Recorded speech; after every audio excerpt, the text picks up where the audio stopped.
पहला सवाल हमारे सामने है ये। नीचे 10 विद्यार्थियों के ए तथा बी विषयों में प्राप्तांकों की श्रेणियां दी हुई हैं। स्पीयरमैन के सूत्र द्वारा श्रेणी अंतर सहसंबंध गुणांक ज्ञात कीजिए। ये सवाल हमारे पास है।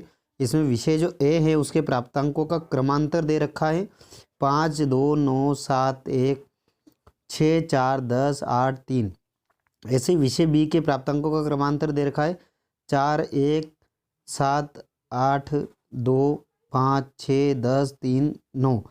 अब यहाँ पे इस तरह से दे रखा है। अब हम चलते हैं बोर्ड की तरफ और बताएंगे कि इसको हम सीधे खड़े कॉलम बनाकर लिखेंगे, तब आपको समझ में आएगा। चलते हैं। प्रश्न हमारे सामने है, स्पीयरमैन के सूत्र द्वारा श्रेणी अंतर सहसंबंध गुणांक ज्ञात कीजिए। ये प्रश्न है आपके सामने कक्षा 12वीं अर्थशास्त्र का। देखिए, इसमें पूरा प्रश्न मैंने स्क्रीन पर आपको दिखा दिया था। अब मैं हल करते हैं इसको।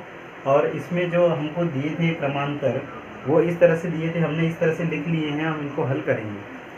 पहला दिया हमको ए में क्रमांतर, पूरा यहाँ लिख दिए, 10 अंक दिए हमको। ऐसे ही बी में क्रमांतर जो है वो हमने लिख लिए हैं। ये कितने, 10 अंक है। अब हमको ज्ञात क्या करना है। देखिए, सवाल करते समय आपको ध्यान रखना है कि आपको कौन से स्पीयरमैन के सूत्र द्वारा, यहाँ पे लिखा है, आपको ये चीज़ ध्यान रखना है कि जब भी कोई सवाल हल करते हैं तो उसमें सूत्र कौन सा पूछा है। अब स्पीयरमैन का सूत्र, तो आपको सबसे पहले स्पीयरमैन का सूत्र लिखना पड़ेगा, ताकि आपको याद रहे कि उस सूत्र में हमको किस किस की आवश्यकता है, किस किस के मान हमको चाहिए। तो स्पीयरमैन का सूत्र जो है वो है 1 माइनस 6 सिग्मा डी वर्ग बटे n, और कोष्टक के अंदर n का वर्ग माइनस 1। ये सूत्र है हमारे पास। मैंने सूत्र इसलिए लिखा, आपको पहले सबसे पहले सूत्र लिखना है, ताकि आपको पता रहे कि आपको क्या करना है। इसमें जो है सबसे पहले n देखिए, हमको n की आवश्यकता होगी। n की आवश्यकता, तो सबसे पहले n जो है वो एक क्रमांतर जो है उसकी टोटल जो संख्या है उनका योग n कहलाता है। तो यहाँ n बराबर कितनी संख्या है, गिनते हैं, 1, 2, 3, 4, 5, 6, 7, 8, 9, 10।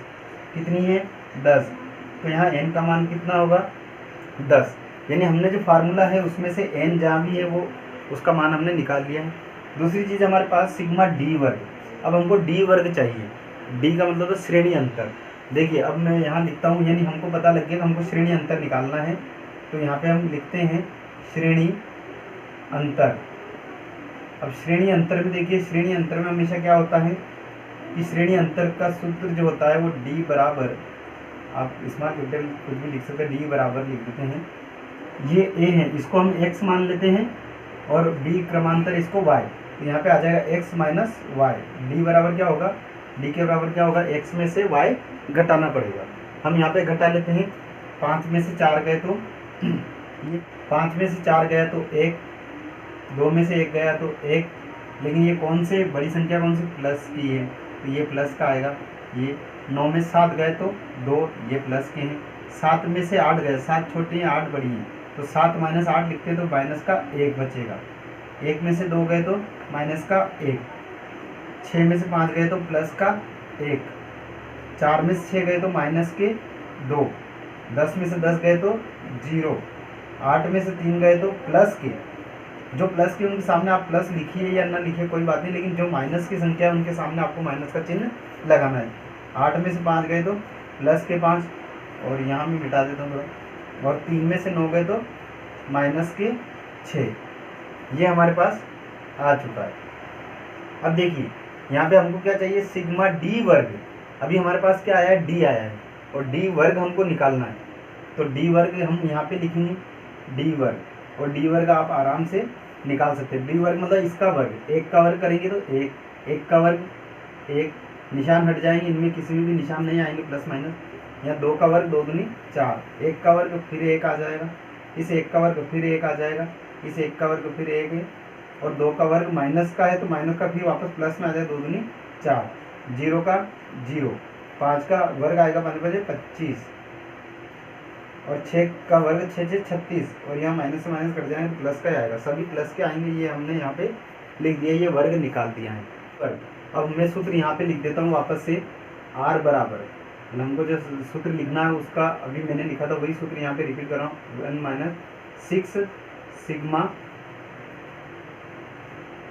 डी वर्ग अपॉन एन और फिर ब्रैकेट्स में एन वर्ग माइनस 1, ये माइनस 1 है तो ध्यान रखिएगा,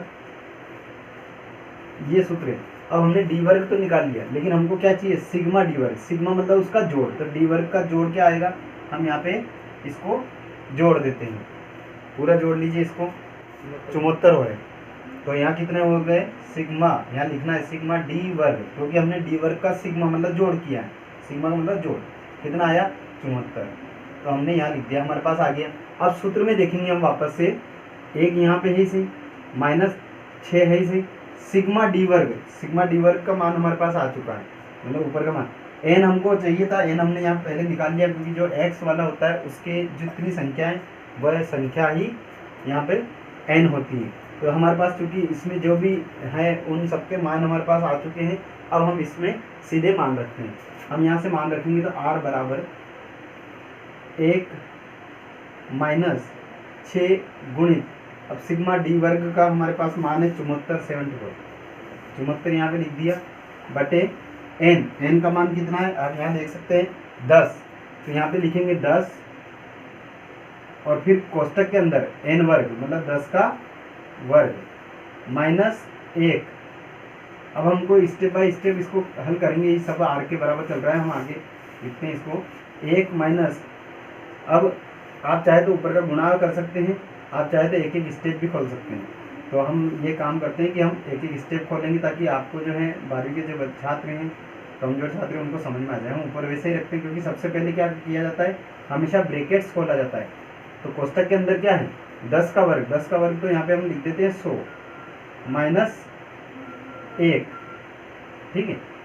यहाँ से आगे लिखते हैं हम 1 माइनस 6 का गुणा 74 में करेंगे, 6 चौक 24, 6 7 42 और 4 42 और 2 44, तो यहाँ पे आ गया 444 बटे, यहाँ इसको हल करेंगे 10 के 10 तो ऐसे ही रहेंगे, और कोष्टक को हल करेंगे पहले तो 100 में से 1 गया तो 99, लेकिन कोष्टक जब खुलता है तो ये कहाँ है, गुणा में है, तो यहाँ पे लिख देंगे 99। तो इसका पूरा क्या आ जाएगा, यहाँ पे स्टेप आ जाएगी हमारे पास 1 माइनस 444 बटे 99 को गुणा 10 में करेंगे तो 990 आ जाएंगे। अब हमको इसमें क्या करना है, इसके नीचे कुछ नहीं, तो हम इसको हल करते हैं, इसके बटे 1 ले लेंगे, 1 मान लेंगे। अब इसका एलसीएम निकालेंगे, इसका एलसीएम लेंगे हम तो नीचे आ जाएगा 990, और 990 का इधर गुणा होगा, 990 कम 990 माइनस इसका गुणा 444 होगा तो 444 यहाँ पे आ गया। तो इसको हल करेंगे, 990 में से 444 जाएंगे तो हम इसको हल करते हैं, 10 में से 4 गए तो 6, और 8 में से 4 गए तो 4, 9 में से 4 गए तो 5, 546 बटे 990। अब हमको इसी को हल करना है, ये 546 बटे 990 है। देखिए इसको हल करेंगे, अगर आपको काटना आता है तो काट दीजिए, बस 546 बटे 990 आए हैं। हम क्या करेंगे, शून्य हटाएंगे, जैसे यहाँ से शून्य हटाएंगे तो 1 शून्य, इसलिए 1 अंक छोड़ के दशमलव लगा देंगे, तो हमारे पास 54.6 हो गए, और नीचे की शून्य हट गई, तो क्या है हमारे पास 54.6 बटे 99। अब इसमें भाग देंगे हम, इसमें जैसे आप भाग दोगे तो इसका सीधा आ जाएगा 55, 0.5, क्योंकि भाग नहीं जाएगी उसकी, दशमलव यहाँ आ जाएगी, और ये आ जाएगा 546 से 500 से ऊपर है, मतलब आधे से ऊपर है, इसलिए इसका उत्तर आ जाएगा 0.55। और ये किस में आएगा, धनात्मक संख्या है, धनात्मक संख्या है, इसलिए इसमें क्या होगा, जो सहसंबंध गुणांक है वो धनात्मक सहसंबंध गुणांक होगा। अगर आप हमारे चैनल पर नए हैं तो चैनल को सब्सक्राइब कीजिए, वीडियो पसंद आए तो वीडियो को लाइक कीजिए और कमेंट्स कीजिए अगर आपको और कोई जानकारी चाहिए। साथ ही पास लगे बेल आइकन को भी प्रेस कीजिए ताकि हम जो भी नए वीडियो अपलोड करते हैं तो उसकी नोटिफिकेशन आपको जल्द से जल्द मिल सके। अब मैं आपको इसी तरीके का, इसी सूत्र द्वारा हल करने वाला एक और सवाल बताऊंगा जिसमें थोड़ा सा डिफरेंस है। तो चलते हैं दूसरे सवाल की तरफ। अगला सवाल हमारे पास है उदाहरण नंबर 7, निम्न समंकों से श्रेणी अंतर रीति द्वारा सहसंबंध गुणांक निकालिए। इसमें एक्स श्रेणी और वाई श्रेणी दी गई हैं। एक्स श्रेणी में हमारे पास 53, 98, 95, 81, 75, 61, 59 और 55 दिए हैं। 8 संख्याएं दे रखी हैं। इसी तरह वाई श्रेणी में 47, 25, 32, 37, 33, 40, 39 और 45 ये संख्याएं हमको दे रखी हैं। अब हमारे पास एक्स और वाई पद दे रखे हैं। पिछले सवाल की तुलना में ये सवाल थोड़ा अलग है, उसमें सीधे हमको क्रमांतर दिया था या रैंक दे रखी थी। अब हमको इसमें श्रेणी के पद दिए हैं, हमको रैंक निकालना है। तो चलिए चलते हैं बोर्ड की तरफ और करते हैं इसको कि किस तरह से इसको कर सकते हैं। देखिए हमने दूसरा जो सवाल लिखा है ये आपके प्रश्न में जो दिया है वही मैंने लिखा है, एक श्रेणी वाई श्रेणी। देखिए यहाँ पे लिखी हुई संख्या है, इसमें मैंने एक श्रेणी और वाई श्रेणी निकाली है। ये हमारे पास पद दिए गए, एक्स के टोटल पद ये हैं और वाई के टोटल पद यहाँ दे रखे हैं। लेकिन हमको जब इस अंतर रीति द्वारा जो सहसंबंध गुणांक ज्ञात करते हैं तब हमको श्रेणी क्रम निकालना पड़ता है, मतलब इनकी रैंक निकालना पड़ती है। तो सबसे पहले हम क्या करेंगे, एक्स श्रेणी का ये यहाँ लिखा है, इसकी रैंक यहाँ पे लिखेंगे एक्स श्रेणी के सामने। तो यहाँ पे हम लिख देते श्रेणी या रैंक लिख देते, श्रेणी क्रम या रैंक। ये श्रेणी क्रम निकालना पड़ेगा हमको। सब पहले वाले सवाल में क्या था कि श्रेणी क्रम हमको पहले ही दे रखा था, इसलिए हमको कुछ लिखा। लेकिन जब सवाल इस तरह का आता है कि जिसमें आपको पद दिए हैं लेकिन श्रेणी क्रम नहीं दिए हैं, तो हमको सबसे पहले श्रेणी क्रम निकालना पड़ेंगे। और श्रेणी क्रम कैसे निकाले जाते हैं ये मैं आपको बताता हूँ कि जब जो टोटल संख्या है आपके पास ये दे रखी है, पूरी संख्या जो पद हैं इनमें सबसे बड़ी संख्या को 1 नंबर देना, उससे छोटी संख्या को 2 नंबर 3 नंबर ऐसे क्रम बनाना है। तो देखिए यहाँ पे सबसे बड़ी संख्या कौन सी, 98। एक्स की बात कर रहे हैं, एक्स के लिए हमने यहाँ पे यही रैंक पास में लिखी है। सबसे बड़ी संख्या देख लीजिए आप कौन सी है, 98। ये पहला नंबर दे देते हैं इसको। इसके बाद इससे छोटी 95, इसको दूसरा नंबर। फिर इसके बाद कौन सी है, 81, ये तीसरा नंबर। 81 के बाद कौन सी है, 75, ये चौथा नंबर। इससे छोटी कौन सी है, 61, ये 5वां नंबर। इसके बाद 59, ये 6ठा नंबर। इसके बाद 55, ये 7वां नंबर। और इससे छोटी जो है 53, वो 8वां नंबर। ये हमने इनको रैंक दे दी, जो बड़ी संख्या से छोटी संख्या की तरफ रैंक हमने दे दी है। ये एक्स श्रेणी का होगा। अब दूसरा है वाई, जो पद दिया है हमारे पास, वाई पद का भी हम श्रेणी क्रम निकालेंगे। सबसे बड़ी संख्या कौन सी, देखिए 47, इसको पहला नंबर देंगे। इससे छोटी 45, इसको दूसरा नंबर देंगे। इससे छोटी 40, इसको तीसरा नंबर। 40 से छोटी 39, इसको चौथा नंबर। 39 से छोटी 37, इसको 5वां नंबर। 37 से छोटी है 32, इसको 6ठा नंबर। फिर 32 से छोटी है 30, इसको 7वां नंबर। और 25 जो सबसे छोटी है उसको 8वां नंबर। हमने एक्स पद और वाई पद की रैंक निकाल ली है। सबसे बड़ी संख्या को 1 नंबर दिया है और उससे छोटी को 2, और इस तरह से सबको देते गए। और सब ऐसे भी वाई से जो पद हैं इनमें भी इसी तरह से श्रेणी क्रम निकाल लिया। अब श्रेणी क्रम निकाल लिया तो इसके बाद हमको क्या करना है, हमको क्या निकालना है, श्रेणी अंतर विधि द्वारा सहसंबंध गुणांक। हम वही काम करेंगे, फार्मूला लिखेंगे सबसे पहले। तो फार्मूला लिखते हैं हम वापस।